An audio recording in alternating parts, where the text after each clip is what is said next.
sekarang. Nah, Bibi Arthur ini udah sekarang 8 bulan 3 hari ya Bibi ya. Nah, hari ini kita ada schedule mau suntik sama dokter Gary karena udah biasa suntik sama dia semenjak COVID-19 ini. Jadi nanti kita mau suntik, ada 2 suntikan ya. Nanti kita cek di bawah apa aja yang mesti disuntik. Oke, bye bye, see you di bawah. Kenalin ya. Halo. Udah inget ya? Udah inget ya? Tur, kenapa? Ya? Kok panik kamu, Tur? Kamu udah inget ya? Gampang itu. Makin mirip sama Hili ya? Makin mirip Iya, ya? Hili ya. Makin mirip ya? Tur.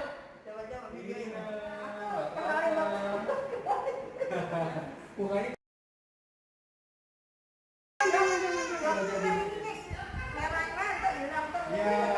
tapi ini udah mendingan ya? Yang merahnya udah mendingan. Ini yang vaksin itunya ya? Ya ini yang PCV sama yang flu-nya. Oke.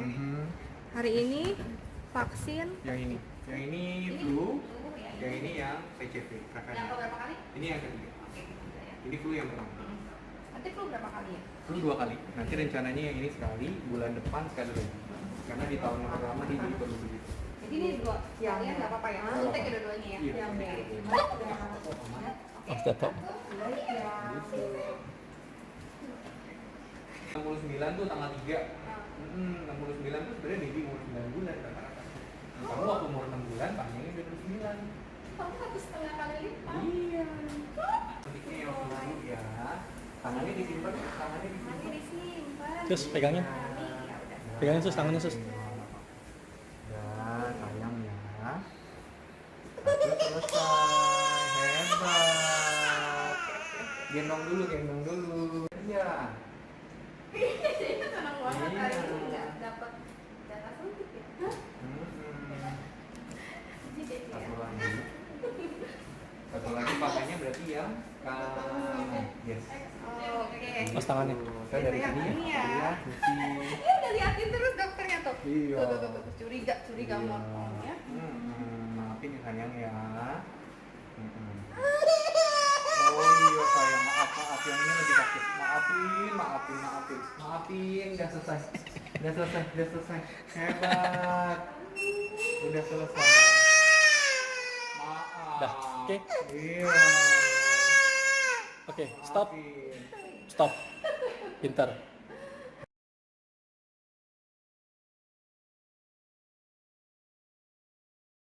Oke, halo semuanya. Aku lagi kedatangan dokter Gary dari Prostasia Klinik ya dok ya? Yes. Iya, oke. Jadi aku udah selama pandemik ini, anak aku semuanya disuntik sama dokter Gary. Jadi thank you banget ya dok ya. Welcome. Aku mau ada pertanyaan beberapa dari followers aku sih. Jadi tentang vaksin di masa pandemik ini. Nah, banyak kan yang takut ke rumah sakit tuh dok. Jadi tuh saya pengen tanya, vaksin itu paling boleh terpending tuh berapa lama kira-kira untuk anak balita dan bayi? Biasanya sih intinya secepat-cepatnya yang bisa diberikan. Oh oke, jadi telatnya nggak boleh. Kalau telat, kalau bisa sih jangan lebih dari 3 sampai 4 minggu. Oh, Jadi itu oke. juga sesuai dengan anjuran dari Ikatan Dokter Anak Indonesia. Memang di era pandemik pasti semuanya bingung Iya. karena takut bawa ke rumah sakit. Kalau bawa ke rumah sakit nanti resiko ini itu ketularan virus dan lain-lain. Tapi tetap imunisasi wajib untuk dilakukan. Oke dok, pertanyaan kedua, apa sih dampaknya kalau vaksin itu terlambat sama anak? Yang pertama untuk anaknya sendiri pasti imunitasnya tidak ada.